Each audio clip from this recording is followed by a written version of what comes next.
Mga idol, pagkatapos nga po ng nakakamanghang panalo ng Los Angeles Lakers, isa rin namang nakakalungkot na pangyayari ang naganap ngayon. Well, marami nga po ang hindi makapaniwala na ititrade ng Los Angeles Lakers ang kanilang sentro na si Anthony Davis kapalit si Luka Doncic. Ayon sa report ni Shams ng ESPN, ang package nga daw ang Lakers ay sina Davis at Max Christie, habang sa Dallas naman sina Luka Doncic at Maxi Kleber. Well, basically, two-star player nga po ang trade na ito. Ayon sa source, sa parte ng Lakers, pumayag nga daw silang i-trade si Anthony Davis dahil concerned sila sa katawan nito at dahil 32 years old na siya sa susunod na buwan, pinaghahandaan na nila ang future kapag nagretiro na si LeBron James. Sa parte rin naman ng Dallas Mavericks, ang pinakarason nila dito ay duda nga ang mismong general manager sa kalusugan ni Luka Doncic. Naniniwala ito na defense wins championship,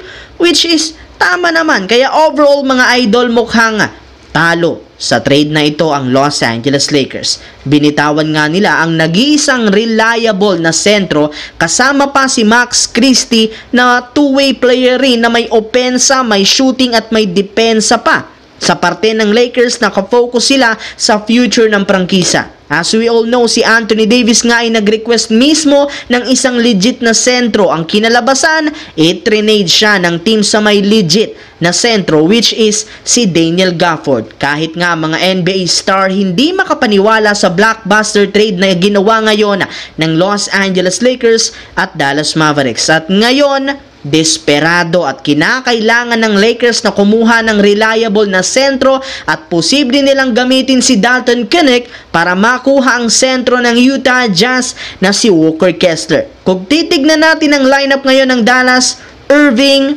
Anthony Davis, Klay Thompson, well, nangangamoy maganda ang magiging resulta ng chemistry nito. Sa Lakers naman, Austin Reeves, Luka Doncic, Rui Hachimura at LeBron James. Anong masasabi nyo sa trade na nangyari ngayon mga idol? Sinong talo? Sinong panalo? I-comment nyo lamang sa baba ang inyong opinyon at babasahin natin yan.